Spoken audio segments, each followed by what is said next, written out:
กินพื้นแผ่นดินของลาวหอมกินได้บ่เท่าหอมกินเจ้าบ่มีมือหายหอมกินบุพามาลายังมีวันนายหอมกินทิมเกิดกายหอมลายเหลือพันละนาหอมแท้ละนาหอมกินพื้นแผ่นดินเกิดสุดแสนประเสริฐล้ำเลิศหนึ่งในโลกาเกิดมาศาสตร์นี้มีบุญและวาสนาขออุทิศชีวิตชีวาไว้พระสุธานามว่าเมืองลาวหอมเอ่ยหอมกินพื้นแผ่นดินเกิดสุดแสนล้ำเลิศประเสริฐที่เกิดเป็น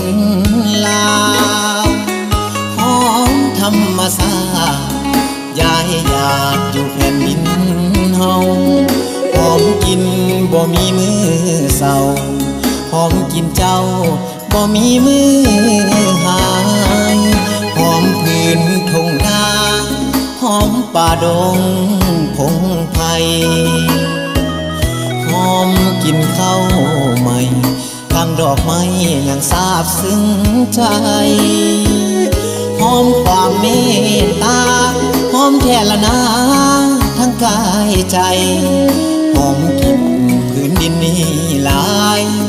ขอถวายใจไว้แผ่นดินลาว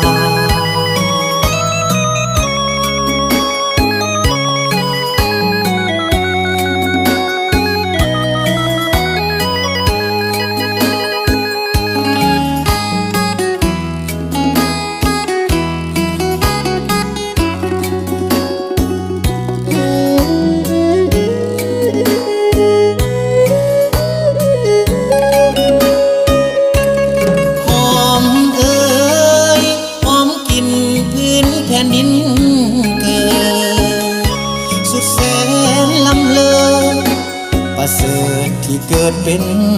ลาวหอมธรรมศาสตร์ยายอยากอยู่แผ่นดินเฮาหอมกินบ่มีมือเศร้าหอมกินเจ้าบ่มีมือหายหอมพื้นทุ่งนาหอมป่าดงพงไผ่หอมกินข้าวใหม่ทางดอกไม้ยังซาบซึ้งใจหอมความเมตตาหอมแท้ละนาทั้งกายใจหอมกินพื้นดินนี้หลายขอถวา